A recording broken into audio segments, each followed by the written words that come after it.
एक चमत्कार गुरु जी केवल मैं बताना चाहता हूँ।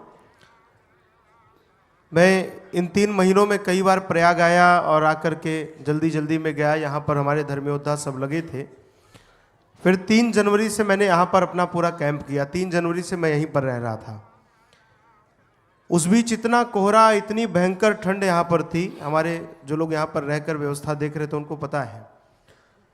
पहले पेशवाई हमारी पूज्य गुरुदेव का जो नगर प्रवेश था वो 12 तारीख को होना था, लेकिन फिर वो अकस्मात अखाड़ों ने निर्णय लिया कि हम लोग नगर प्रवेश का कार्यक्रम 8 तारीख को करेंगे, 8 जनवरी को।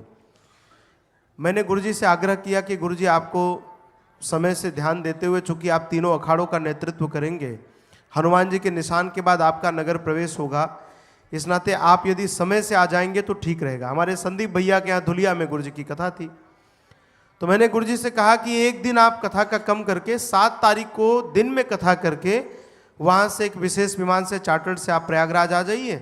7 को रात्रि विश्राम यहीं करके 8 को नगर प्रवेश करेंगे।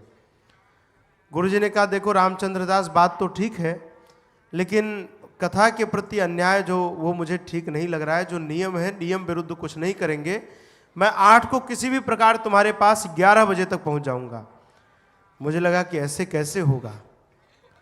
और उस बीच ऐसी परिस्थिति, मेरी जो गुरुजी के पायलट थे जहाज के, उनसे बात हुई तो बोले महाराज आप बनारस भी तैयारी रखिएगा अपनी, और उसके साथ ही लखनऊ भी तैयारी रखिएगा, क्योंकि प्रयागराज की विजिबिलिटी नहीं है और हो सकता है हमें बनारस जहाज उतारना पड़े गुरुजी का। तो अब मैं बहुत चिंतित, अब अखाड़ों का बार बार दबाव मेरे ऊपर कि गुरुजी को समय से ले आना है, समय से ले आना है।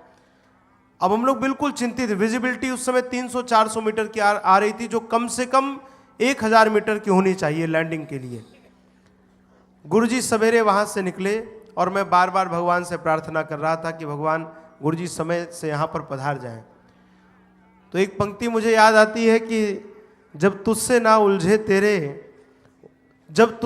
सुलझे तेरे उलझे हुए धंधे, भगवान के इंसाफ पर सब छोड़ दे बंदे, वो खुद ही तेरे मुश्किल को आसान करेगा, जो तू नहीं कर पाया वो भगवान करेगा। तो मैंने बार बार भगवान से प्रार्थना की कि गुरुजी समय से पधार जाएं। और सब साक्षी, हमारे जितने धर्म योद्धा हैं सब साक्षी हैं कि 3 तारीख तक यहाँ धूप नहीं निकली थी। 7 तारीख तक यहाँ पर धूप नहीं निकली बिल्कुल भी। पूरे दिन कोहरा रहता था, और कोहरा ऐसा कि हाथ न दिखे, इतना कोहरा होता था, इतनी प्रचंड ठंड थी। 8 तारीख को चमत्कार है कि यहाँ पर 10 बजे धूप हुई और 11 बजे तक गुरुजी का जहाज यहाँ पर उतर चुका था। तो ऐसा चमत्कार हम सब ने देखा है।